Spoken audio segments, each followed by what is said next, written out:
PTN 24 ਦੇ ਨਾਲ ਜੁੜ ਚੁੱਕੇ ਸਾਰੇ ਸਰੋਤਿਆਂ ਨੂੰ ਵਾਹਿਗੁਰੂ ਜੀ ਕਾ ਖਾਲਸਾ ਵਾਹਿਗੁਰੂ ਜੀ ਕੀ ਫਤਿਹ। ਦਾਸ ਜਸਵੀਰ ਸਿੰਘ ਬੋਪਾ ਰਾਏ ਅੱਜ ਪ੍ਰੋਗਰਾਮ ਲੈ ਕੇ ਆਪ ਜੀ ਦੇ ਵਿੱਚ ਹਾਜ਼ਰ ਹੈ ਜੀ। ਆਪ ਜੀ ਦੇ ਨਾਲ ਗੱਲਾਂ ਬਾਤਾਂ ਦੀ ਸਾਂਝ ਪਾਵਾਂਗੇ ਔਰ ਅਸੀਂ ਪ੍ਰੋਗਰਾਮ ਦਾ ਨਾਂ ਜਿੱਦਾਂ ਕਿ ਆਪਾਂ ਬੋਪਾ ਰਾਏ ਸ਼ੋਅ ਦੀ ਗੱਲ ਕਰਦੇ ਸੀ। ਸੋ ਅਸੀਂ ਸੋਚਿਆ ਬੈਠ ਕੇ ਕਿ ਸਿੱਖ ਵਿਰਸਾ, ਕਿਉਂਕਿ ਆਪਾਂ ਸਿੱਖ ਇਤਿਹਾਸ ਦੀ, ਗੁਰਬਾਣੀ ਦੀ, ਜਿਹੜਾ ਸਾਡਾ ਮੌਜੂਦਾ ਇਤਿਹਾਸ ਹੈ, ਪੁਰਾਤਨ ਇਤਿਹਾਸ ਹੈ, ਗੁਰੂ ਸਾਹਿਬਾਂ ਦਾ ਇਤਿਹਾਸ, ਆਪਾਂ ਉਹਨਾਂ ਦੀ ਗੱਲ ਕਰ ਰਹੇ ਹਾਂ। ਅਤੇ ਸਿੱਖ ਵਿਰਸਾ ਜਿਹੜਾ ਨਾਂ ਅਸੀਂ ਪ੍ਰੋਗਰਾਮ ਦਾ ਰੱਖਿਆ ਜੀ, ਔਰ ਆਸ ਆ ਕਿ ਤੁਸੀਂ ਇਸ ਨਾਂ ਨੂੰ ਪਸੰਦ ਕਰੋਗੇ ਔਰ ਵੱਧ ਤੋਂ ਵੱਧ ਲਾਈਕ ਔਰ ਸ਼ੇਅਰ ਕਰੋਗੇ। ਫੇਸਬੁੱਕ ਦੇ ਨਾਲ ਜਿੰਨੇ ਵੀ ਸਾਡੇ ਭੈਣ ਭਰਾ ਸਾਡੇ ਸਰੋਤੇ ਜੁੜ ਚੁੱਕੇ ਆ, YouTube ਦੇ ਨਾਲ ਬਹੁਤ ਸਾਰੇ ਦੁਨੀਆ ਭਰ ਦੇ ਵਿੱਚ ਦੇਖਿਆ ਜਾਂਦਾ। ਸੋ ਸਾਰਿਆਂ ਨੂੰ ਜੀ ਆਇਆਂ, ਸਵਾਗਤ ਹੈ। ਔਰ ਜਿਸ ਤਰ੍ਹਾਂ ਆਪ ਜੀ ਨੂੰ ਪਤਾ ਹੀ ਹੈ ਕਿ ਅਸੀਂ ਜਿਹੜੀ ਪਿਛਲੇ ਕੁਝ ਹਫ਼ਤਿਆਂ ਤੋਂ ਗੱਲ ਕਰ ਰਹੇ ਹਾਂ, ਜਿਹੜਾ ਸਾਡਾ ਇਤਿਹਾਸ ਹੈ ਗੁਰਦੁਆਰਾ ਸਾਹਿਬ ਦਾ, ਕਨਸੈਪਟ ਆਫ ਗੁਰਦੁਆਰਾ ਸਾਹਿਬ, ਗੁਰੂ ਸਾਹਿਬ ਜੀ ਨੇ ਕਿਸ ਤਰ੍ਹਾਂ ਇਸ ਨੂੰ ਹੋਂਦ ਦੇ ਵਿੱਚ ਲਿਆਂਦਾ, ਕੀ ਗੁਰੂ ਸਾਹਿਬ ਜੀ ਨੇ ਕੁਰਬਾਨੀਆਂ ਕੀਤੀਆਂ ਇਸ ਸੰਗਤ ਪੰਗਤ ਦੇ ਜਿਹੜੇ ਕਨਸੈਪਟ ਨੂੰ ਲਿਆਉਣ ਦੇ ਲਈ, ਤਾਂ ਕਿ ਆਪਾਂ ਬੈਠ ਰਲ ਮਿਲ ਕੇ ਗੁਰੂ ਦੀ ਕੀਰਤੀ ਕਰ ਸਕੀਏ ਅਤੇ ਉੱਥੇ ਸਿੱਖ ਦੀਆਂ ਜਿਹੜੀਆਂ ਲੋੜਾਂ ਵੀ ਪੂਰੀਆਂ ਹੋ ਸਕਣ। ਸੋ ਉਸ ਟੌਪਿਕ ਤੋਂ ਪਹਿਲਾਂ ਗੱਲ ਕਰਨ ਤੋਂ ਇੱਕ ਤਾਂ ਸਭ ਤੋਂ ਪਹਿਲਾਂ ਅਸੀਂ ਤੁਹਾਨੂੰ ਵਧਾਈ ਦਿੰਦੇ ਹਾਂ ਜੀ। ਧੰਨ ਧੰਨ ਸਾਹਿਬ ਸਤਿਗੁਰੂ ਸ੍ਰੀ ਗੁਰੂ ਗ੍ਰੰਥ ਸਾਹਿਬ ਜੀ ਮਹਾਰਾਜ, ਜੋ ਸਾਡੇ ਜੁਗੋ ਜੁਗ ਗੁਰੂ ਹਨ, ਔਰ ਗੁਰੂ ਗੋਬਿੰਦ ਸਿੰਘ ਜੀ ਮਹਾਰਾਜ ਜੀ ਨੇ ਨੰਦੇੜ ਦੀ ਧਰਤੀ ਦੇ ਉੱਤੇ ਇਸ ਨੂੰ ਮੱਥਾ ਟੇਕ ਕੇ ਗੁਰੂ ਸਾਹਿਬ ਜੀ ਨੇ ਕਿਹਾ ਸੀ ਕਿ ਸਭ ਸਿੱਖਣ ਕੋ ਹੁਕਮ ਹੈ ਗੁਰੂ ਮਾਨਿਓ ਗ੍ਰੰਥ। ਸੋ ਗੁਰੂ ਗ੍ਰੰਥ ਸਾਹਿਬ ਦੇ ਲੜ ਸਾਨੂੰ ਲਾਇਆ ਔਰ ਉਸ ਗੁਰੂ ਸਾਹਿਬ ਜੀ ਦਾ ਜਿਹੜਾ ਪਹਿਲਾ ਪ੍ਰਕਾਸ਼ ਸੀ, ਧੰਨ ਧੰਨ ਸਾਹਿਬ ਸਤਿਗੁਰੂ ਸ੍ਰੀ ਗੁਰੂ ਅਰਜਨ ਦੇਵ ਜੀ ਮਹਾਰਾਜ ਨੇ ਬਾਬਾ ਬੁੱਢਾ ਜੀ ਨੂੰ ਪਹਿਲੇ ਗ੍ਰੰਥੀ ਲਾ ਕੇ 1604 ਈਸਵੀ ਨੂੰ ਇਸ ਪੋਥੀ ਪਰਮੇਸ਼ਰ ਕਾ ਥਾਨ ਉਸ ਦਾ ਪ੍ਰਕਾਸ਼ ਕਰਾਇਆ ਸੀ। ਸੱਚਖੰਡ ਸ੍ਰੀ ਹਰਿਮੰਦਰ ਸਾਹਿਬ ਦਰਬਾਰ ਸਾਹਿਬ ਜਿਸ ਨੂੰ ਆਪਾਂ ਕਹਿੰਦੇ ਹਾਂ, ਉਸ ਦੇ ਵਿੱਚ ਸੱਚਖੰਡ ਵਸੇ ਨਿਰੰਕਾਰ। ਔਰ ਉੱਥੇ ਜਦੋਂ ਗੁਰੂ ਸਾਹਿਬ ਜੀ ਦਾ ਪਹਿਲਾ ਪ੍ਰਕਾਸ਼ ਹੋਇਆ ਤਾਂ ਫਿਰ ਗੁਰੂ ਸਾਹਿਬ ਕਹਿੰਦੇ ਹਨ ਕਿ ਜਦੋਂ ਸੁੱਖ ਆਸਣ ਕਰਦੇ ਸੀ ਅਤੇ ਉਹ ਕੋਠਾ ਸਾਹਿਬ ਦੇ ਵਿੱਚ ਫਿਰ ਆਪ ਥੱਲੇ ਬਿਰਾਜਮਾਨ ਹੁੰਦੇ ਸੀ ਅਤੇ ਗੁਰੂ ਸਾਹਿਬ ਦਾ ਸਰੂਪ ਜਿਹੜਾ ਹੈ ਉਸ ਵੇਲੇ ਪੋਥੀ ਪਰਮੇਸ਼ਰ ਕਾ ਥਾਨ ਸੀ, ਉਹ ਉੱਪਰ ਬਿਰਾਜਮਾਨ ਬੈੱਡ ਦੇ ਉੱਤੇ, ਤਖਤ ਦੇ ਉੱਤੇ ਕਰਦੇ ਸੀ। ਸੋ ਗੁਰੂ ਸਾਹਿਬ ਇੰਨਾ ਉਸ ਗੁਰਬਾਣੀ ਦਾ ਸਤਿਕਾਰ ਕਰਦੇ ਸੀ। ਸੋ ਕੁਝ ਇੱਕ ਸਾਡੇ ਵੀਰਾਂ ਨੂੰ ਕਈ ਵਾਰ ਭੁਲੇਖਾ ਵੀ ਪੈ ਜਾਂਦਾ ਹੈ। ਸਾਡੇ ਪੜ੍ਹੇ ਲਿਖੇ ਨੌਜਵਾਨ ਜਿਹੜੇ ਹਨ ਸਾਡੇ, ਕਈ ਵਾਰ ਇੱਕ ਵਾਰ ਮੈਨੂੰ ਕੌਮ ਦੇ ਲੀਡਰ ਮਿਲੇ, ਉਹ ਕਹਿੰਦੇ 1604 ਹੁਣ ਪ੍ਰਕਾਸ਼ ਮਨਾ ਲਿਆ, ਮੁੜ ਕੇ ਗੁਰੂ ਸਾਹਿਬ ਦਾ ਗੁਰਗੱਦੀ ਦਿਵਸ ਆ ਜਾਣਾ। ਸੋ ਇਹ ਦੋ ਚੀਜ਼ਾਂ ਜਿਹੜੀਆਂ ਹਨ ਸੈਪਰੇਟ ਹਨ। ਪਹਿਲਾ ਪ੍ਰਕਾਸ਼ ਜਿਹੜਾ 1604 ਈਸਵੀ ਨੂੰ ਗੁਰੂ ਸਾਹਿਬ ਜੀ ਨੇ ਸੱਚਖੰਡ ਸ੍ਰੀ ਹਰਿਮੰਦਰ ਸਾਹਿਬ ਦੇ ਵਿੱਚ ਕੀਤਾ ਔਰ ਪਹਿਲਾ ਹੁਕਮਨਾਮਾ ਜਿਹੜਾ ਆਇਆ ਸੀ, ਸੰਤਾਂ ਕੇ ਕਾਰਜ ਆਪ ਖਲੋਆ ਹਰ ਕੰਮ ਕਰਾਵਣ ਆਇਆ ਰਾਮ। ਔਰ ਜਿਹੜਾ ਗੁਰਗੱਦੀ ਦਿਵਸ ਆ ਉਹ 1708 ਈਸਵੀ ਨੂੰ ਗੁਰੂ ਸਾਹਿਬ ਜੀ ਨੇ ਨੰਦੇੜ ਦੀ ਪਵਿੱਤਰ ਧਰਤੀ ਦੇ, ਜਿੱਥੇ ਹਜ਼ੂਰ ਸਾਹਿਬ ਅੱਜ ਕੱਲ੍ਹ ਆ, ਉੱਥੇ ਜਿਹੜੀ ਹੈ ਗੁਰਗੱਦੀ ਦਿੱਤੀ ਸੀ। ਔਰ ਸਭ ਸਿੱਖਣ ਕੋ ਹੁਕਮ ਹੈ ਗੁਰੂ ਮਾਨਿਓ ਗ੍ਰੰਥ ਦਾ ਸਾਨੂੰ ਹੁਕਮ ਕੀਤਾ ਸੀ ਗੁਰੂ ਗੋਬਿੰਦ ਸਿੰਘ ਜੀ ਮਹਾਰਾਜ ਨੇ। ਸੋ ਇਹ ਦੋਵੇਂ ਚੀਜ਼ਾਂ ਜਿਹੜੀਆਂ ਹਨ ਇਹ ਸੈਪਰੇਟ ਹਨ। ਸੋ ਪਹਿਲਾ ਪ੍ਰਕਾਸ਼ ਦਿਹਾੜੇ ਦੀਆਂ ਸਮੁੱਚੀਆਂ ਸੰਗਤਾਂ ਨੂੰ ਲੱਖ ਲੱਖ ਵਧਾਈਆਂ ਔਰ ਨਾਲ ਦੀ ਨਾਲ ਅਸੀਂ ਸ਼ਰਧਾ ਦੇ ਫੁੱਲ ਭੇਟ ਕਰਦੇ ਹਾਂ। ਰਾਮਦਾਸ ਪਾਤਸ਼ਾਹ ਜੀ, ਧੰਨ ਧੰਨ ਰਾਮਦਾਸ ਗੁਰ ਜਿਨ ਸਿਰਿਆ ਤਨੇ ਸਵਾਰਿਆ, ਪੂਰੀ ਹੋਈ ਕਰਾਮਾਤ ਆਪ ਸਿਰਜਣਹਾਰੇ ਧਾਰਿਆ। ਉਸ ਸੋਢੀ ਪਾਤਸ਼ਾਹ ਜੀ ਦੇ ਚਰਨਾਂ ਦੇ ਵਿੱਚ ਕੋਟ ਕੋਟ ਪ੍ਰਣਾਮ ਹੈ। ਉਹਨਾਂ ਨੂੰ ਅਸੀਂ ਸ਼ਰਧਾ ਦੇ ਫੁੱਲ ਭੇਟ ਕਰਦੇ ਹਾਂ, ਜਿਨ੍ਹਾਂ ਨੇ ਲਾਹੌਰ ਵਿਖੇ, ਚੂਨਾ ਮੰਡੀ ਲਾਹੌਰ ਦੇ ਵਿਖੇ ਅਵਤਾਰ ਧਾਰਿਆ ਔਰ ਛੋਟੀ ਜਿਹੀ ਉਮਰ ਦੇ ਵਿੱਚ ਆਪਣੇ ਨਾਨਕੇ ਆ ਗਏ ਨਾਨੀ ਜੀ ਦੇ ਨਾਲ। ਅਤੇ ਫਿਰ ਜੋ ਇਤਿਹਾਸ ਹੈ, ਅਮਰੁਤ ਤੇ ਫਿਰਤੇ ਕੋਈ ਬਾਤ ਨਾ ਪੁੱਛਦਾ, ਗੁਰ ਸਤਿਗੁਰ ਸੰਗ ਕੀਰੇ ਹਮ ਥਾਪੇ। ਸੋ ਐਸੇ ਸਤਿਗੁਰੂ ਜਿਹੜੇ ਘੁੰਗਣੀਆਂ ਵੇਚਦੇ ਸੀ ਕਿਸੇ ਜ਼ਮਾਨੇ ਦੇ ਵਿੱਚ, ਔਰ ਗੁਰੂ ਅਮਰਦਾਸ ਪਾਤਸ਼ਾਹ ਜੀ ਨੇ ਆਪਣੇ ਨਾਲ ਐਸਾ ਲਾਇਆ ਕਿ ਉਹ ਰਾਮਦਾਸ ਬਣ ਗਏ। ਭਾਈ ਜੇਠਾ ਤੋਂ ਰਾਮਦਾਸ ਪਾਤਸ਼ਾਹ ਸੋਢੀ ਸੁਲਤਾਨ ਬਣ ਗਏ ਔਰ ਐਸੀਆਂ ਬਖਸ਼ਾਂ ਜਿਹੜੀਆਂ ਕੀਤੀਆਂ। ਸੋ ਉਹਨਾਂ ਦਾ ਅੱਜ ਜੋਤੀ ਜੋਤ ਦਿਹਾੜਾ ਹੈ ਜੀ। ਸੋ ਗੁਰੂ ਸਾਹਿਬ ਕਿਰਪਾ ਕਰਨ। ਔਰ ਜਿਸ ਤਰ੍ਹਾਂ ਆਪ ਜੀ ਨੂੰ ਪਤਾ ਹੀ ਹੈ ਕਿ ਸਾਡੇ ਨਾਲ ਅੱਜ ਬਹੁਤ ਪਿਆਰੀ ਸ਼ਖਸੀਅਤ ਪਿਛਲੇ ਸਮੇਂ ਤਰ੍ਹਾਂ ਸਰਦਾਰ ਸੋਹਣ ਸਿੰਘ ਜੀ ਖਾਲਸਾ ਹਾਜ਼ਰ ਹਨ। ਸੋ ਆਪਾਂ ਉਹਨਾਂ ਨੂੰ ਜੀ ਆਇਆਂ ਕਹਿੰਦੇ ਹਾਂ ਔਰ ਤੁਹਾਡੇ ਨਾਲ ਜਿਹੜੀ ਗੱਲਬਾਤ ਹੈ ਉਸ ਦੀ ਲੜੀ ਅੱਗੇ ਤੋਰਦੇ ਹਾਂ। ਸੋ ਖਾਲਸਾ ਜੀ, ਸਵਾਗਤ ਹੈ ਪ੍ਰੋਗਰਾਮ ਦੇ ਵਿੱਚ। ਜੀ ਆਇਆਂ ਨੂੰ ਜੀ। ਵਾਹਿਗੁਰੂ ਜੀ ਕਾ ਖਾਲਸਾ, ਵਾਹਿਗੁਰੂ ਜੀ ਕਾ ਖਾਲਸਾ, ਵਾਹਿਗੁਰੂ ਜੀ ਕੀ ਫਤਿਹ। ਸੋ ਸਭ ਤੋਂ ਪਹਿਲਾਂ ਤਾਂ ਮੈਨੂੰ ਇਹ ਦੱਸੋ ਕਿ ਜਿਹੜਾ ਆਪਾਂ ਨਾਂ ਅੱਜ ਚੇਂਜ ਕੀਤਾ ਸਿੱਖ ਵਿਰਸਾ, ਬਹੁਤ ਸਾਰੇ ਨਾਂ ਆਪਾਂ ਸੋਚ ਰਹੇ ਸੀ, ਜਿਹਨ ਵਿੱਚ ਬਹੁਤ ਸਾਰੇ ਨਾਮ ਆਏ ਨੇ ਜੀ, ਕਿਉਂਕਿ ਅਸੀਂ ਗੁਰਬਾਣੀ ਵੀ ਸਾਡਾ ਵਿਰਸਾ ਆ ਜੀ। ਸਾਡਾ ਸੱਭਿਆਚਾਰ, ਸਾਡਾ ਵਿਰਸਾ ਧੰਨ ਗੁਰੂ ਨਾਨਕ ਸਾਹਿਬ ਸੱਚੇ ਪਾਤਸ਼ਾਹ ਜੀ ਮਹਾਰਾਜ ਜੀ ਤੋਂ ਹੀ ਆਰੰਭ ਹੁੰਦਾ ਹੈ। ਇਤਿਹਾਸ ਵੀ ਸਾਡਾ ਵਿਰਸਾ ਜੀ, ਤੇ ਇਤਿਹਾਸ ਵੀ ਸਾਡਾ ਵਿਰਸਾ ਆ। ਸਾਡਾ ਵਿਰਸਾ ਉਹ ਨਹੀਂ ਹੈ ਜਿਹੜੇ ਡੰਡੂ ਗਾਇਕ ਗਾ ਰਹੇ ਨੇ।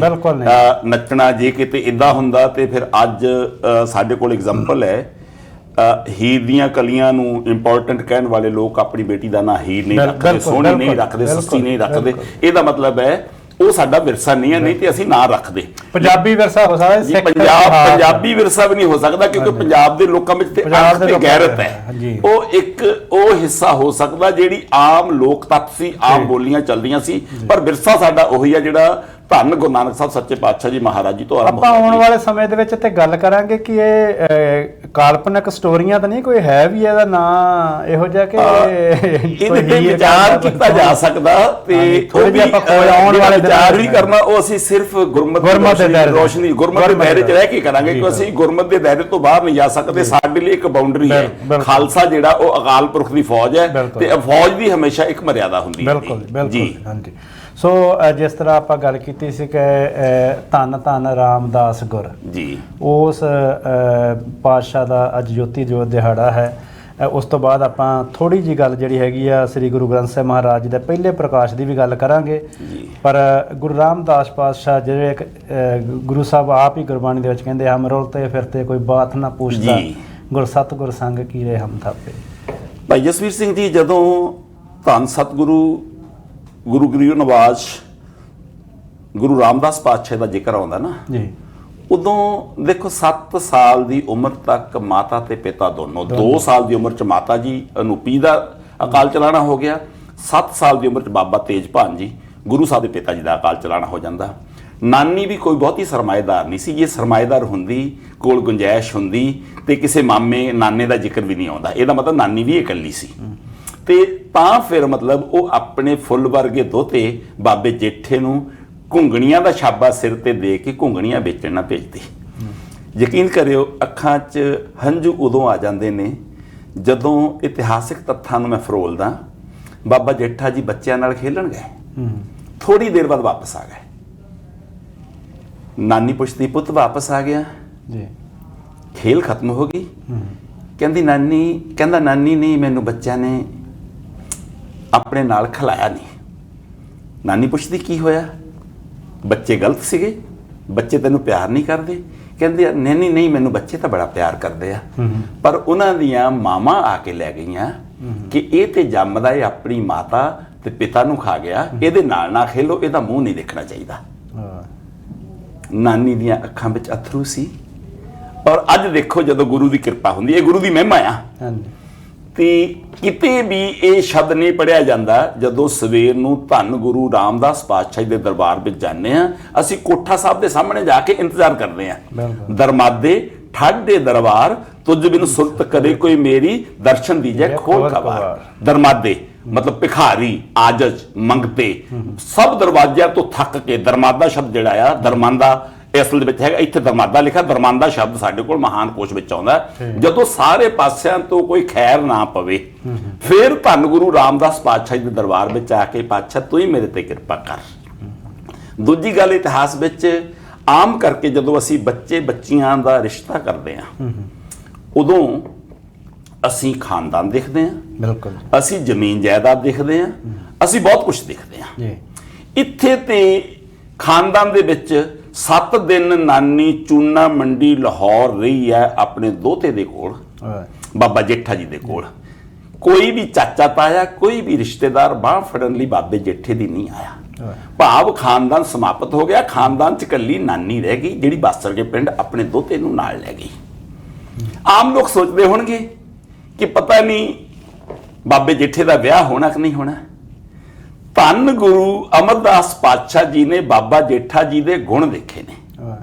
ਨਾ ਉਹਨਾਂ ਕੋਲ ਜ਼ਮੀਨ ਹੈ, ਨਾ ਉਹਨਾਂ ਕੋਲ ਜਾਇਦਾਦ ਹੈ, ਨਾ ਉਹਨਾਂ ਕੋਲ ਖਾਨਦਾਨ ਹੈ, ਲੇਕਿਨ ਉਹਨਾਂ ਵਿੱਚ ਰੱਬੀ ਗੁਣ ਜਦੋਂ ਗੁਰੂ ਅਮਰਦਾਸ ਪਾਤਸ਼ਾਹ ਜੀ ਨੇ ਬਤੌਰ ਬਾਬਾ ਅਮਰਦਾਸ ਘਰ ਅਫਸੋਸ ਕਰਨਾ ਹੈ, ਉਦੋਂ ਗੱਲ ਨਾਲ ਲਾ ਲਿਆ।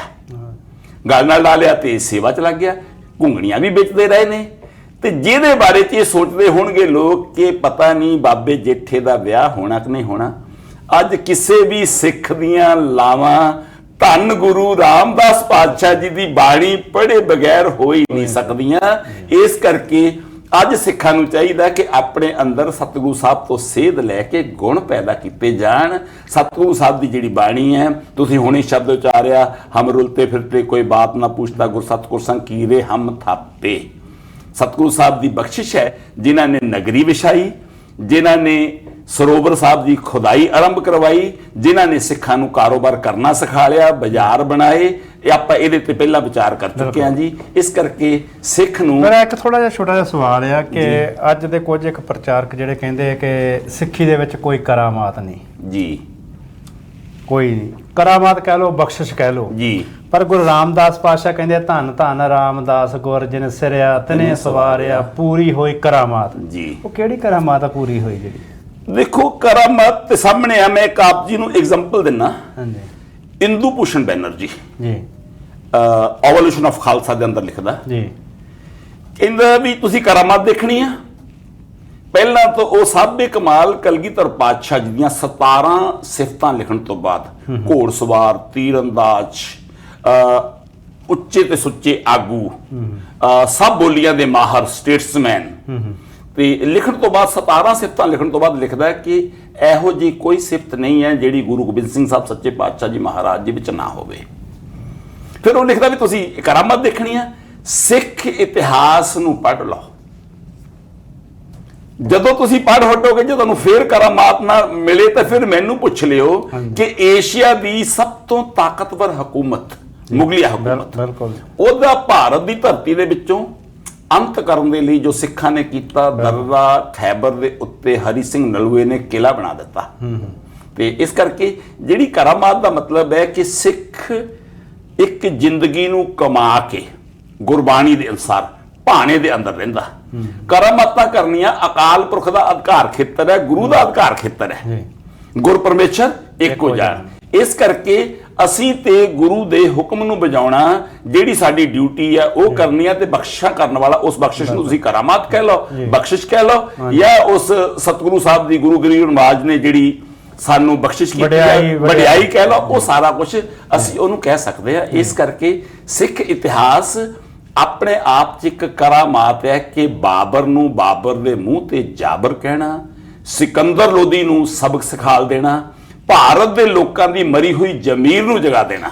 10ਵੇਂ ਪਾਤਸ਼ਾਹ ਇੱਕ ਚਿੱਠੀ ਲਿਖਦੇ ਆ, ਜਫਰਨਾਮਾ, ਜਫਰਨਾਮਾ। ਤੇ ਜਫਰਨਾਮਾ ਪੜ੍ਹ ਕੇ ਔਰੰਗਜ਼ੇਬ ਮਰ ਜਾਂਦਾ। ਇਹ ਤੋਂ ਵੱਡੀ ਕਰਾਮਾਤ ਕੀ ਹੋਵੇ? ਜਫਰਨਾਮਾ, ਇਹਦਾ ਨਾਂ ਜਫਰ ਦਾ ਮਤਲਬ ਜਿੱਤ, ਨਾਮੇ ਦਾ ਮਤਲਬ ਚਿੱਠੀ, ਜਫਰਨਾਮਾ ਮਤਲਬ ਜਿੱਤ ਦੀ ਚਿੱਠੀ। ਇਹਦੇ ਜਦੋਂ ਸ਼ੇਰ ਪੜ੍ਹਦੇ ਆ, ਚੁਕਰ ਅਜ ਹਮਾ ਹਿਲ ਤੇ ਦਰਗਜਸ਼ਤ ਹਲਾਲ ਅਸਤ ਬੁਰਦਨ ਦਾ ਸ਼ਮਸ਼ੀਰ ਦਸਤ, ਜਦੋਂ ਸਮਝੌਤੇ ਦੇ ਰਾਹ ਬੰਦ ਹੋ ਜਾਣ ਤਾਂ ਫਿਰ ਤਲਵਾਰ ਚੁੱਕਣੀ ਜਾਇਜ਼ ਹੈ। ਔਰ ਇਸ ਜਫਰਨਾਮੇ ਦਾ ਇੱਕ ਸ਼ੇਰ ਜਿਹੜਾ ਮੇਰੀ ਆਤਮਾ 'ਚ ਹਮੇਸ਼ਾ ਵਸਦਾ, ਜਦੋਂ ਵੀ ਕਿਸੇ ਦੇ ਮਾਫ ਕਰਨਾ ਪਿਆਰੇ ਪੁੱਤਰ ਦਾ ਅਕਾਲ ਚਲਾਣਾ ਹੋ ਜਵੇ ਨਾ, ਉਹ ਰੋਂਦਾ ਸਾਹ ਨਹੀਂ ਲੈਂਦਾ।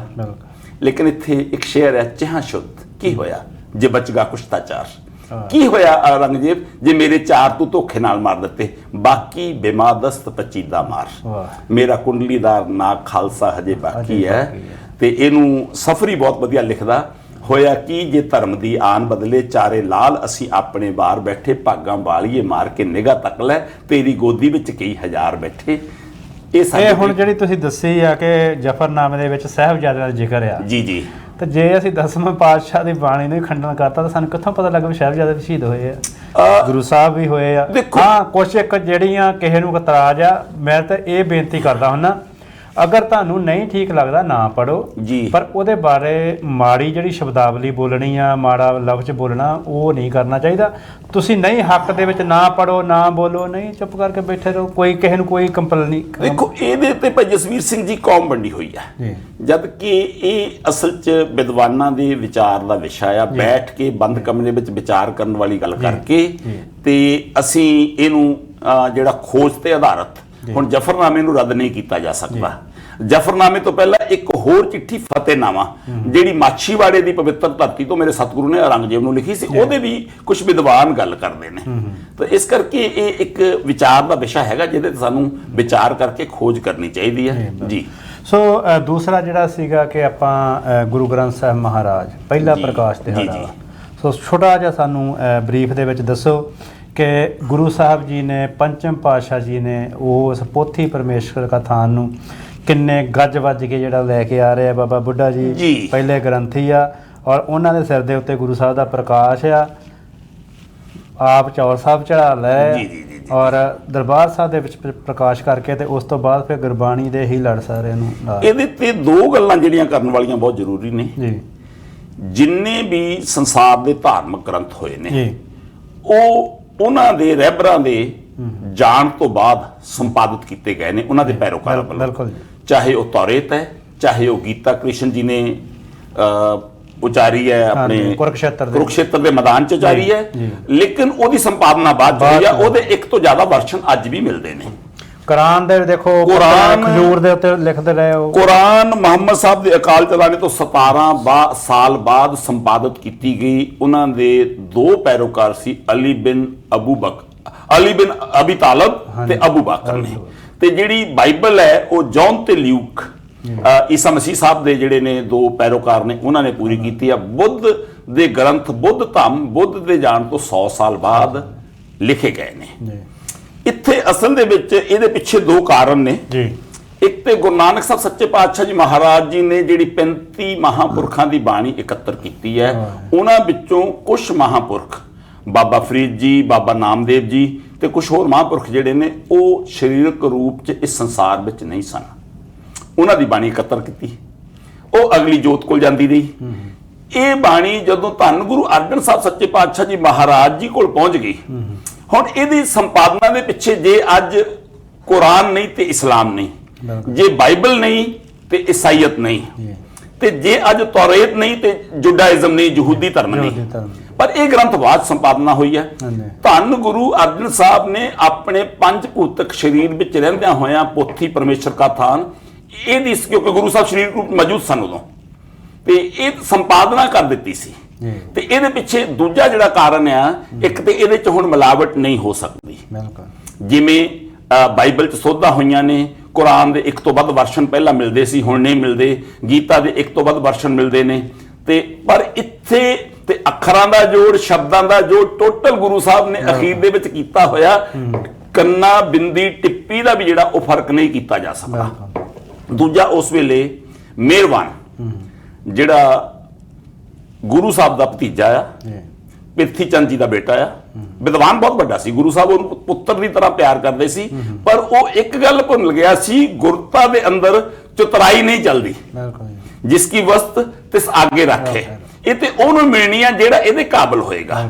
ਮਿਹਰਬਾਨ ਦੀ ਵਿਦਵਤਾ ਤੇ ਕੋਈ ਸ਼ੱਕ ਨਹੀਂ ਹੈ, ਲੇਕਿਨ ਮਿਹਰਬਾਨ ਹੋਣਾ ਨੇ ਜਦੋਂ ਪ੍ਰਿਥੀ ਚੰਦ ਪਹਿਲਾਂ ਮਾਇਆ ਸੰਭਾਲਦਾ ਸੀ, ਇਹਦੇ ਉੱਤੇ ਗੁਰੂ ਰਾਮਦਾਸ ਪਾਤਸ਼ਾਹ ਸ਼ਬਦ ਵੀ ਹੈ, ਜਿਨਕੇ ਜਣੇ ਬਡੀਰੇ ਤੁਮੋ ਤਿੰਨ ਸੰਗ ਕਾਹੇ ਪੁੱਤ ਝਗਰਤ ਹੋ ਸੰਗ ਬਾਪ, ਜਿਨਕੇ ਜਣੇ ਬਡੀਰੇ ਤੁਮੋ ਤਿੰਨ ਸੰਗ ਝਗਰਤ ਪਾਪ।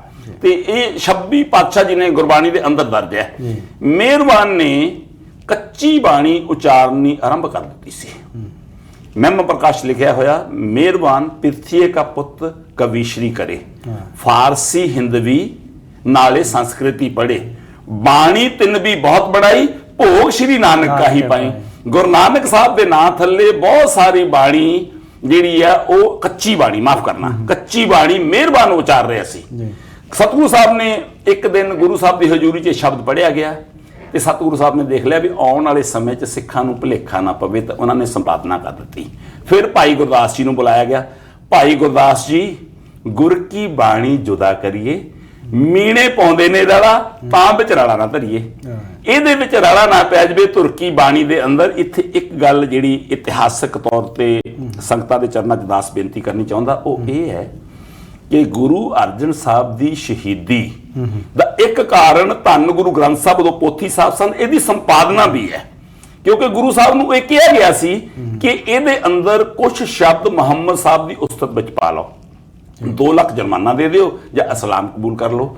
ਸਤਿਗੁਰੂ ਸਾਹਿਬ ਨੇ ਜੁਰਤ ਦੇ ਨਾਲ ਮਨਾ ਕਰ ਦਿੱਤਾ ਸੀ, ਸ਼ਹਾਦਤ ਤੇ ਗਲੇ ਲਾ ਲਈ। ਉਹਨਾਂ ਦੇ ਬਚਨ ਨੇ ਕਿ ਤੁਰਕੀ ਬਾਣੀ ਹੈ, ਰੱਬੀ ਬਾਣੀ ਹੈ, ਉਸ ਅਕਾਲ ਪੁਰਖ ਦੇ ਹੁਕਮਾਂ ਨਾਲ ਉਚਾਰੀ ਗਈ ਹੈ।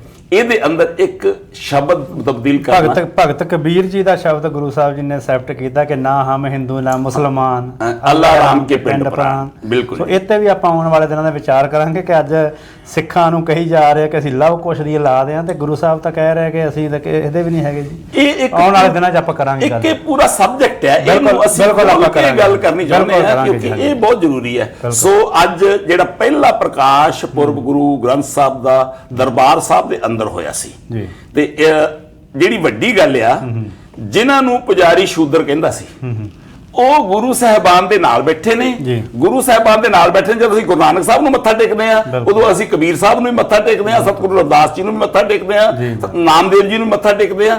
ਇਹ ਗੁਰੂ ਸਾਹਿਬ ਨੇ ਜਿਹੜਾ ਪਿਆਰ ਸਦੀਵੀ ਤੌਰ ਤੇ ਇਹਨਾਂ ਮਹਾਂਪੁਰਸ਼ਾਂ ਦੇ ਨਾਲ ਪਾਇਆ, ਇਹ ਆਪਣੇ ਆਪ 'ਚ ਇੱਕ ਵਿਲੱਖਣ ਗੱਲ ਆ। ਇਹਨੂੰ ਕਲੋਜ਼ ਕਰਨ ਤੋਂ ਪਹਿਲਾਂ ਮੈਂ ਇੱਕ ਗੱਲ ਕਰਦਾ ਜਾਵਾਂ। ਬਾਈਬਲ ਦੇ ਅੰਦਰ ਮੂਸਾ ਤੇ ਈਸਾ ਦੀ ਬਾਣੀ ਹੈ, ਕੁਰਾਨ ਦੇ ਅੰਦਰ ਮੁਹੰਮਦ ਸਾਹਿਬ ਦੀ ਬਾਣੀ ਹੈ, ਗੀਤਾ ਦੇ ਅੰਦਰ ਕ੍ਰਿਸ਼ਨ ਦੀ ਬਾਣੀ ਹੈ, ਤੇ ਸਿਰਫ ਧੰਨ ਗੁਰੂ ਗ੍ਰੰਥ ਸਾਹਿਬ ਸੱਚੇ ਪਾਤਸ਼ਾਹ ਜੀ ਮਹਾਰਾਜ ਜੀ ਨੇ ਜਿਨ੍ਹਾਂ ਦੇ ਅੰਦਰ 35 ਮਹਾਂਪੁਰਖਾਂ ਦੀ ਬਾਣੀ, ਗੁਰਸਿੱਖਾਂ ਦੀ ਵੀ ਬਾਣੀ ਹੈ ਵਿੱਚ, ਗੁਰਸਿੱਖਾਂ ਦੀ ਵੀ ਬਾਣੀ ਹੈ, ਉਹਨਾਂ ਦੀ ਬਾਣੀ ਵੀ ਗੁਰੂ ਹੈ। 4 ਗੁਰਸਿੱਖਾਂ ਦੀ ਬਾਣੀ ਵਿੱਚ 3 ਗੁਰਸਿੱਖਾਂ ਦੀ ਬਾਣੀ ਹੈ, ਕਿਉਂਕਿ ਆਮ ਇੱਥੇ ਕਈ ਵਾਰੀ ਭੁਲੇਖਾ ਪੈ ਜਾਂਦਾ। ਬਾਬਾ ਸੱਤਾ ਤੇ ਬਲਵੰਤ ਤੇ ਸੁੰਦਰ ਜੀ ਦੀ ਬਾਣੀ ਹੈ, ਤੇ ਜਿਹੜੇ 2 ਸ਼ਲੋਕ ਭਾਈ ਮਰਦਾਨਾ ਜੀ ਦੇ ਨੇ, ਉਹ ਭਾਈ ਮਰਦਾਨਾ ਜੀ ਦੇ ਪ੍ਰਥਾ ਗੁਰੂ ਨਾਨਕ ਸਾਹਿਬ ਦੇ ਉਚਾਰੇ ਹੋਏ ਸ਼ਲੋਕ ਨੇ, ਤੇ ਇਸ ਕਰਕੇ ਸਾਨੂੰ ਇਹ ਕਈ ਵਾਰੀ ਭੁਲੇਖਾ ਪੈਂਦਾ ਜੀ। 35 ਮਹਾਂਪੁਰਖ ਤਾਂ ਹੀ ਦਾਸ ਨੇ ਕਿਹਾ ਜੀ। ਤੇ ਹੁਣ ਦੇਖੋ ਜਿਹੜਾ ਸਾਨੂੰ ਹੁਕਮ ਤੁਸੀਂ ਹੁਣੇ ਸੁਣਾ ਦਿੱਤਾ ਕਿ ਬਾਪੂ ਕਲਗੀਧਰ ਪਾਤਸ਼ਾਹ ਜੀ ਨੇ ਜੋਦਰੀ ਬੇਨਤੀ ਥੋੜੀ ਕੀਤੀ ਹੈ, ਪਿਤਾ ਤੇ ਹੁਕਮ ਕਰਦਾ ਹਮੇਸ਼ਾ, ਸਭ ਸਿੱਖਣ ਕੋ ਹੁਕਮ ਹੈ ਗੁਰੂ ਮਾਨਿਓ ਗ੍ਰੰਥ। ਤੇ ਫਿਰ ਅਗਲੀ ਗੱਲ ਜਿਹੜੀ ਬਾਣੀ ਗੁਰੂ ਹੈ ਬਾਣੀ, ਵਿੱਚ ਬਾਣੀ ਅੰਮ੍ਰਿਤ ਸਾਰੇ, ਗੁਰਬਾਣੀ ਕਹੈ ਸੇਵਕ ਜਨ ਮਾਨੇ, ਪ੍ਰਤੱਖ ਗੁਰੂ ਨਸਤਾਰੇ। ਸਾਡਾ ਗੁਰੂ ਤੇ ਬਾਣੀ ਹੈ। ਗੁਰੂ ਨਾਨਕ ਸਾਹਿਬ ਨੇ ਸ਼ੁਰੂ ਜੇ ਕਹਿ ਦਿੱਤਾ ਧੁਰਕੀ ਬਾਣੀ ਹੈ, ਧੁਰਕੀ ਬਾਣੀ ਹੈ, ਸਗਲੀ ਚਿੰਤ ਮਟਾਈ, ਜਾਂ ਫਿਰ ਸ਼ਬਦ ਗੁਰੂ ਸੁਰਤ ਚੇਲਾ। ਤੇ ਮੇਰਾ ਗੁਰੂ ਸ਼ਬਦ ਆ, ਮੈਂ ਸ਼ਬਦ ਦਾ ਚੇਲਾ। ਅਸੀਂ ਆਪਣੀ ਸੁਰਤ ਨੂੰ ਉਹਦਾ ਜਿਹੜਾ ਚੇਲਾ ਬਣਾਉਣਾ ਹੈਗਾ ਜੀ। ਇਸ ਕਰਕੇ ਕਿਤੇ ਸਿੱਖਾਂ ਨੂੰ ਭੁਲੇਖਾ ਪੈ ਜਾਵੇ, ਅਸੀਂ ਇੱਕ ਵਿਚਾਰ, ਇੱਕ ਰੱਬੀ ਬਾਣੀ, ਇਹਨੂੰ ਆਪਣਾ ਗੁਰੂ ਮੰਨਦੇ ਆ, ਕਿਉਂਕਿ ਦੇਹਧਾਰੀ ਸਾਡਾ ਗੁਰੂ ਕਦੀ ਵੀ ਨਹੀਂ ਹੋ ਸਕਦਾ। ਸਾਨੂੰ ਕਲਗੀਧਰ ਪਾਤਸ਼ਾਹ ਜੀ ਗੁਰੂ ਗ੍ਰੰਥ ਸਾਹਿਬ ਦੇ ਲੜ ਲਾ ਕੇ ਗਏ ਨੇ। ਬਿਲਕੁਲ ਜੀ। ਔਰ ਜਿਸ ਤਰ੍ਹਾਂ ਖਾਲਸਾ ਜੀ ਨੇ ਦੱਸਿਆ ਕਿ ਗੁਰੂ ਗ੍ਰੰਥ ਸਾਹਿਬ ਸਾਡੇ ਗੁਰੂ ਆ, ਤੇ ਬਾਕੀ ਜਿਹੜੇ ਗ੍ਰੰਥ ਆ ਅਸੀਂ ਸਤਿਕਾਰ ਕਰਦੇ ਆ ਉਹਨਾਂ ਦਾ, ਚਾਹੇ ਭਾਈ ਗੁਰਦਾਸ ਦੀਆਂ ਵਾਰਾਂ, ਭਾਈ ਨੰਦ ਲਾਲ ਜੀ ਦੀਆਂ ਗਜ਼ਲਾਵਾਂ, ਇਹ ਪੰਥ ਪ੍ਰਵਾਨ ਤੇ ਆ, 10ਵੇਂ ਪਾਤਸ਼ਾਹ ਦੀ ਬਾਣੀ ਆ। ਅਗਰ ਤੁਸੀਂ ਨਹੀਂ ਵੀ ਤੁਹਾਡੇ ਵਿਚਾਰ ਉਹਨਾਂ ਨਾਲ ਮਿਲਦੇ ਤਾਂ ਪਲੀਜ਼ ਸਤਿਕਾਰ ਜ਼ਰੂਰ ਕਰਿਆ ਕਰੋ। ਤੁਸੀਂ ਨਹੀਂ ਵੀ ਸਤਿਕਾਰ ਕਰਦੇ ਤਾਂ ਘੱਟੋ ਘੱਟ ਇਹਨਾਂ ਸ਼ਬਦਾਂ ਬਾਰੇ, ਕਿਉਂਕਿ ਆਪਾਂ ਨੂੰ ਤਾਂ ਪਤਾ ਨਹੀਂ ਗੁਰੂ ਸਾਹਿਬ ਲਿਖ ਕੇ ਗਏ, ਆਪਾਂ ਦਾ ਜੋ ਪਿੱਛੇ ਸਾਡੇ ਵੱਡੇ ਵਡੇਰਿਆਂ ਨੇ ਸਾਨੂੰ ਦੱਸਿਆ ਹੈ, ਜੋ ਅਸੀਂ ਪੜ੍ਹਦੇ ਸੁਣਦੇ ਆਏ ਇਤਿਹਾਸ ਦੇ ਵਿੱਚੋਂ, ਆਪਾਂ ਉਹਨਾਂ 'ਤੇ ਗੱਲਬਾਤ ਕਰ ਰਹੇ ਹਾਂ। ਔਰ ਅੱਜ ਦਾ ਜਿਹੜਾ ਪ੍ਰੋਗਰਾਮ ਹੈ ਜੀ, ਇਸ ਲੜੀ ਨੂੰ ਜਿਹੜੀ ਹੈਗੀ ਹੈ ਸਾਡੀ ਪੁਰਾਣੀ, ਉਸ ਨੂੰ ਅੱਗੇ ਤੋੜੀਏ ਅੱਗੇ ਅਸੀਂ ਵਧਾਈਏ ਤੋਰੀਏ। ਔਰ ਉਸ ਤੋਂ ਪਹਿਲਾਂ ਤੁਹਾਨੂੰ ਦੱਸ ਦਈਏ ਕਿ ਇਹ ਪ੍ਰੋਗਰਾਮ ਜਿਹੜਾ ਹੈ ਜੀ ਦਿਲਕਰਨ ਸਿੰਘ ਬੋਪਾ ਰਾਏ ਟਰਾਈ ਸਿਟੀ ਦੇ ਨਾਲ ਕੰਮ ਕਰਦੇ ਆ, ਉਹਨਾਂ ਵੱਲੋਂ ਸਪਾਂਸਰਡ ਆ। ਔਰ ਤੁਸੀਂ ਕਿਸੇ ਤਰ੍ਹਾਂ ਦਾ ਵੀ ਘਰ ਵੇਚਣਾ, ਖਰੀਦਣਾ ਔਰ ਕੋਈ ਵੀ ਟ੍ਰਾਂਜੈਕਸ਼ਨ ਕਰਨੀ ਆ ਰੀਅਲ ਸਟੇਟ ਦੀ, ਤਾਂ ਤੁਸੀਂ ਜ਼ਰੂਰ ਇਸ ਨੌਜਵਾਨ ਬੱਚੇ ਨੂੰ, ਮੇਰਾ ਆਪਣਾ ਬੱਚਾ ਹੈ ਜੀ, ਔਰ ਪੜ੍ਹ ਲਿਖ ਕੇ ਡਿਗਰੀ ਲੈ ਕੇ ਇਸ ਫੀਲਡ ਦੇ ਵਿੱਚ ਆਇਆ, ਤੁਸੀਂ ਜ਼ਰੂਰ ਇਹਨਾਂ ਦਾ ਹੌਸਲਾ ਅਫਜ਼ਾਈ ਕਰੋ ਔਰ ਤੁਹਾਨੂੰ ਵਧੀਆ ਜਿਹੜੀਆਂ ਇਹ ਸੇਵਾਵਾਂ ਦੇਣਗੇ, ਇਹ ਤੁਹਾਨੂੰ ਗਰੰਟੀ ਕਰਦੇ ਹਾਂ। ਬਿਲਕੁਲ ਖੁੱਲ੍ਹ ਕੇ ਜਿਹੜਾ ਹੈ ਜੀ ਤੁਹਾਨੂੰ ਸੱਚ ਦੇ ਨਾਲ ਜੋ ਵੀ ਹੈ ਉਹ ਦੱਸਿਆ ਜਾਵੇਗਾ, ਕਿਸੇ ਤਰ੍ਹਾਂ ਦਾ ਵੀ ਕੋਈ ਲੁਕੋ ਓਲਾ ਨਹੀਂ ਰੱਖਿਆ ਜਾਵੇਗਾ। ਸੋ ਜ਼ਰੂਰ ਤੁਸੀਂ ਇਸ ਨੰਬਰ ਦੇ ਉੱਤੇ ਕਾਲ ਕਰਕੇ ਇਸ ਬੱਚੇ ਦੀ ਹੌਸਲਾ ਅਫਜ਼ਾਈ ਕਰਨੀ ਹੈ, ਅਗਰ ਤੁਸੀਂ ਕੋਈ ਵੀ ਰੀਅਲ ਸਟੇਟ ਦੀ ਟ੍ਰਾਂਜੈਕਸ਼ਨ ਕਰਨੀ ਚਾਹੁੰਦੇ ਹੋ, ਘਰ ਵੇਚਣਾ ਜਾਂ ਖਰੀਦਣਾ। ਔਰ ਨਾਲ ਦੀ ਨਾਲ ਗੁਰੂ ਨਾਨਕ ਲੰਗਰ ਐਂਡ ਸੇਵਾ ਸੁਸਾਇਟੀ ਵੱਲੋਂ ਵੀ ਸਾਡਾ ਇਹ ਪ੍ਰੋਗਰਾਮ ਸਪਾਂਸਰਡ ਹੈ। ਅਗਰ ਤੁਸੀਂ ਕਿਸੇ ਵੀ ਲੋੜਵੰਦ ਦੀ ਹੈਲਪ ਕਰਨੀ ਚਾਹੁੰਦੇ ਹੋ ਜਾਂ ਇਹਨਾਂ ਦੇ ਨਾਲ ਕੋਈ ਸੇਵਾ ਮਿਲ ਕੇ ਕਰਨਾ ਚਾਹੁੰਦੇ ਹੋ ਤਾਂ ਜ਼ਰੂਰ ਭਾਈ ਮਨਜੀਤ ਸਿੰਘ ਜੀ ਭਿੰਡਰ ਸਾਹਿਬ ਦੇ ਨਾਲ ਕੰਟੈਕਟ ਕਰਨਾ ਜੀ। ਸੋ ਕਿਸੇ ਵੀ ਜਾਣਕਾਰੀ ਦੇ ਲਈ 416 625 3500 ਦੇ ਉੱਤੇ ਤੁਸੀਂ ਗੱਲ ਕਰ ਸਕਦੇ ਹੋ। ਸੋ ਖਾਲਸਾ ਜੀ, ਆਪਾਂ ਆਪਣੇ ਟੌਪਿਕ ਵੱਲ ਵਧੀਏ ਕਿ ਗੁਰੂ ਗ੍ਰੰਥ ਸਾਹਿਬ ਮਹਾਰਾਜ ਦੀ ਆਪਾਂ ਗੱਲ ਕਰ ਲਈ ਹੈ, ਗੁਰੂ ਰਾਮਦਾਸ ਪਾਤਸ਼ਾਹ ਦੀ ਗੱਲ ਕਰ ਲਈ, ਅਤੇ ਆਪਾਂ ਪਿਛਲੇ ਸਮੇਂ ਤੋਂ ਗੁਰਦੁਆਰਾ ਸਾਹਿਬਾਨ ਦਾ ਜਿਹੜਾ ਕਨਸੈਪਟ ਸੀ ਉਹਦੀ ਗੱਲ ਕਰ ਰਹੇ ਹਾਂ। ਅਤੇ 9 ਗੁਰੂ ਸਾਹਿਬਾਨਾਂ ਨੇ ਜੋ ਜੋ ਦੇਣ ਦਿੱਤੀ ਆ, ਗੁਰੂ ਤੇਗ ਬਹਾਦਰ ਸਾਹਿਬ ਤੱਕ ਆਪਾਂ ਗੱਲ ਕਰ ਚੁੱਕੇ ਹਾਂ ਜੀ। 10ਵੇਂ ਪਾਤਸ਼ਾਹ ਗੁਰੂ ਗੋਬਿੰਦ ਸਿੰਘ ਮਹਾਰਾਜ ਆਪੇ ਗੁਰਚੇਲਾ, ਆਪਾਂ ਉਹਨਾਂ ਦੀ ਗੱਲ ਕਰਨੀ ਆ ਕਿ ਉਹਨਾਂ ਨੇ ਕੀ ਕਹੀ ਦੱਸਿਆ, ਕਿਸ ਤਰ੍ਹਾਂ ਜਿਹੜੀ ਮਸੰਦ ਪ੍ਰਥਾ ਸੀ ਉਸ ਦੇ ਵਿੱਚ ਜਿਹੜੀਆਂ ਊਣਤਾਈਆਂ ਸੀ ਜਾਂ ਉਹਦੀਆਂ ਗੱਲਾਂ, ਜਾਂ ਇੱਕ ਮੈਨੂੰ ਇੱਕ ਥੋੜ੍ਹਾ ਜਿਹਾ ਹੋਰ ਜਿਸ ਤਰ੍ਹਾਂ ਲੱਗਦਾ ਕਿ ਜਿਸ ਤਰ੍ਹਾਂ ਗੁਰੂ ਨਾਨਕ ਪਾਤਸ਼ਾਹ ਜੀ ਨੇ ਗੱਲ ਕੀਤੀ ਆ ਕਿ ਰੱਬ ਪ੍ਰਮਾਤਮਾ ਇੱਕ ਆ ਜੀ, ਪਹਿਲਾਂ ਵੀ ਸੀ, ਹੁਣ ਵੀ ਹੈ ਤੇ ਆਉਣ ਵਾਲੇ ਆਦਿ ਸੱਚ ਜੁਗਾਦ ਸੱਚ ਹੈ ਵੀ ਸੱਚ, ਨਾਨਕ ਹੋਸੀ ਵੀ ਸੱਚ ਜੀ। ਤੇ ਗੁਰੂ ਗੋਬਿੰਦ ਸਿੰਘ ਮਹਾਰਾਜ ਕਹਿੰਦੇ ਆ ਕਿ ਬਿਨ ਕਰਤਾਰ ਨਾ ਕਿਰਤਮ ਮਾਨੋ ਜੀ, 10ਵੇਂ ਪਾਤਸ਼ਾਹ ਦੀ ਸਵਈਆਂ ਦੇ ਜੀ। ਬਾਣੀ ਬਿਨ ਕਰਤਾਰ ਨਾ ਕਿਰਤਮ ਮਾਨੋ ਆਦ ਅਜੋਨ ਅਜੈ ਅਬਨਾਸੀ ਤਹਿ ਪਰਮੇਸ਼ਰ ਜਾਨੋ, ਕਿ ਜਿਹੜਾ ਜੋਨਾਂ ਦੇ ਵਿੱਚ ਨਹੀਂ ਆਉਂਦਾ, ਜਿਹੜਾ ਹਰ ਪਾਸੇ ਵਿਆਪਕ ਆ, ਜੀ। ਠੀਕ ਹੈ ਨਾ।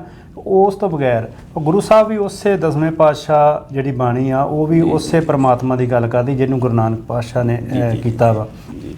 ਸੋ ਗੁਰੂ ਸਾਹਿਬ ਜੀ ਦਾ ਜਿਹੜਾ ਹੈ ਥੋੜਾ ਜਿਹਾ ਬਚਪਨ ਦਾ ਇਤਿਹਾਸ, ਕਿਸ ਤਰ੍ਹਾਂ ਉਹ ਬਚਪਨ ਦੇ ਜਿਹੜੇ ਆ, ਮੈਂ ਚਾਹੁੰਦਾ ਕਿ ਪਟਨਾ ਸਾਹਿਬ ਦੇ ਵਿੱਚ ਜਿਹੜੇ ਥੋੜੇ ਜਿਹੇ ਕੌਤਕ ਕੀਤੇ ਆ, ਆਪਾਂ ਮੇਨ ਗੱਲਬਾਤ ਲਾਈਏ ਤੇ ਉਹ ਥੋੜਾ ਜਿਹਾ ਬਰੀਫ ਦੇ ਵਿੱਚ ਸਾਨੂੰ ਜੀ। ਦੱਸੋ। ਪਟਨਾ ਸਾਹਿਬ ਦੀ ਧਰਤੀ ਤੇ ਸਤਿਗੁਰੂ ਸਾਹਿਬ ਮਨਸੂਈ ਜੰਗਾਂ ਕਰਵਾਉਂਦੇ ਹੁੰਦੇ ਸੀ। ਉਦੋਂ ਇੱਕ ਰਿਵਾਜ ਹੁੰਦਾ ਸੀ ਕਿ ਜਦੋਂ ਸਰਕਾਰੀ ਅਹਿਲਕਾਰ ਜਾਂ ਕੋਈ ਅਹੁਦੇਦਾਰ ਲੰਘਦਾ ਸੀ ਉਹਨੂੰ ਡੰਡੌਤ ਕਰਦੇ ਹੁੰਦੇ ਸੀ। ਸਤਿਗੁਰੂ ਸਾਹਿਬ ਨੇ ਆਪਣੇ ਸਾਥੀਆਂ ਨੂੰ ਨਾ ਤੇ ਆਪ ਡੰਡੌਤ ਕੀਤੀ, ਨਾ ਸਾਥੀਆਂ ਨੂੰ ਕਰਨ ਦਿੱਤੀ, ਮਨਾ ਕਰ ਦਿੱਤਾ। ਇਹਦੀ ਸ਼ਿਕਾਇਤ ਜਦੋਂ ਮਾਤਾ ਗੁਜਰੀ ਜੀ ਕੋਲ ਕੀਤੀ ਗਈ, ਮਾਤਾ ਗੁਜਰੀ ਜੀ ਨੇ ਕਹਿ ਦਿੱਤਾ ਕਿ ਇਹ ਹੁਕਮ ਧੰਨ ਗੁਰੂ ਤੇਗ ਬਹਾਦਰ ਸਾਹਿਬ ਦਾ ਹੈ। ਡਰਦੇ ਮਸੰਦ ਢਾਕੇ ਵਿੱਚ ਗੁਰੂ ਸਾਹਿਬ ਕੋਲੇ ਪਹੁੰਚ ਗਏ, ਸ਼ਿਕਾਇਤ ਕੀਤੀ। ਪਾਤਸ਼ਾਹ ਜੀ ਦਾ ਫਰਮਾਨ ਬੜਾ ਪਿਆਰਾ ਸੀ, ਗੋਬਿੰਦ ਜੋ ਕੀਆ ਭਲਾ ਕੀਆ, अबल तो सरकारी अहलकार आए तो उसको मुंह नहीं लगाना, अगर आए तो गोविंद की सरांदी मत देना, पामदी देना। देखियो जिन्हां ने मीरी ते पीरी दी तलवार मैदाने जंग दे अंदर बाउणी आ, जो करदे ने ਉਹ ठीक करदे ने, इस करके ਉਹਨਾਂ ਦੇ ਸਰਾਣੇ ਨਹੀਂ ਬੈਠਣ ਦੇਣਾ, ਪਾਉਂਦੀ ਬਿਠਾ ਲੈਣਾ।